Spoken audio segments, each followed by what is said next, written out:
After the mass destruction of Lithuanian Jewry during the Holocaust, the taproots of South African Jewry are severed, and essentially the South African Jewry lives off the initial 40,000 strong immigration and the further immigration after the First World War.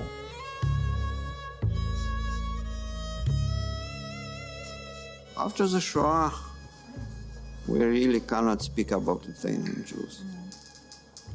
Lithuanian Jewry was destroyed almost completely. And survivors remained in Poland from concentration camps and so on, waiting for any possibility to go as far as possible.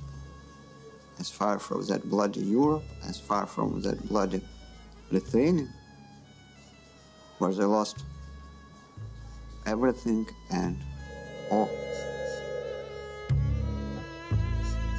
My mother was a survivor of the Shoah. She was part of the Bielski partisan group in the forests, and she remained a victim for the rest of her life when she came to South Africa. And for me, as a random sample of one, my mother and her family represent a very sad and tragic story of, on the one hand, destruction, loss, mourning, tragedy, and constant recall of the past, unable to escape it. The what-ifs, the onlys, the buts, the regrets, perpetual state of angst in many ways, and yet somehow being able to overcome their tremendous adversity and make some sort of life for themselves in South Africa. This is the gravestone of my grandparents. My grandfather died in the year 1912. He was 1925. He was a very religious man. Beneath him, or besides him, is the stone for my grandmother, Millie. He was a very religious man. He was a reverend, so-called, and very orthodox. Fortunately, a lot of the history has always been told to us, and it's always, every year we've heard the same stories, every year we have the same discussions, and every year we come back here. Between Rosh Hashanah and Yom Kippur, we come back here every single year, and we come to this same spot. We always come to put a stone on the grave, and then we hear the story from my father. He tells us. This year, in fact, I brought my son with me. So it gets passed down the generations, so that each time we'll bring the son to come and stand here and have a look and hear the story and listen to our background. It's a very humble background, and basically we come from peasants. And the point is that you must understand that where you come from, and that will tell you where you're going to. Modern Zionism emerged in the late 19th century at a time of widespread nationalistic stirrings in Europe and was transported to South Africa by the Jewish immigrants.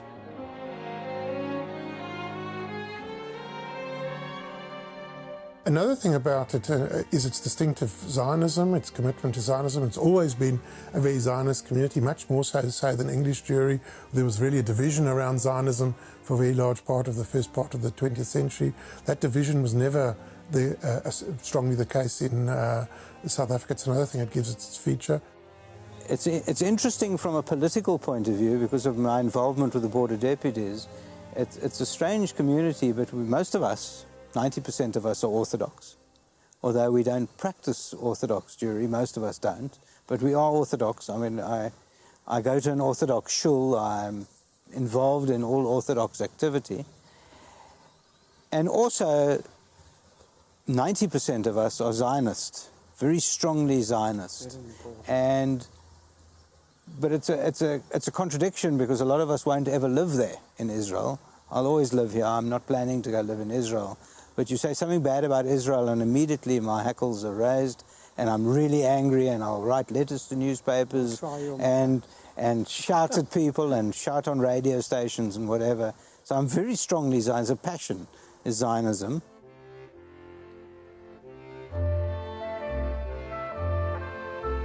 While predominant in numbers, these Eastern European Jews did not determine the direction of South African orthodoxy. Local circumstances, including the distance from larger centers and economic necessities, played an important part here, eroding the piety of ordinary congregants and modifying religious practice. And the passion is also orthodoxy. And yet I'm sad to say I'm a person that would drive on the Shabbos. If I saw my rabbi driving on a Shabbos, I think I'd die. I'd probably fall over and die immediately, but it's quite kosher for me to do it. And it's a paradox. I can't explain it. And I think that we all like that. It's a strange thing about the Litvaks. But then you also see strange reports about our children. 90% of the school-going children, Jewish school-going children, are at the Jewish day school. And the Jewish day schools are Orthodox. And I wouldn't dream of making the kid go to another school. And all of us are feeling exactly the same way. And it's something that is only explained because of our common background. The community worked very hard at establishing a whole range of institutions, educational institutions, religious institutions, social and cultural and charitable institutions, which had the effect of keeping the community very solid, coherent, community-minded. So it is a remarkable community, remains a remarkable community despite the reverse immigration that's taken place in the last few decades. And the cornerstone of our lives has been the Holocaust, believe it or not. And it's been something in helping us define our personalities. And it's because of this type of history, because of this background, that we become communal-minded and we get very involved.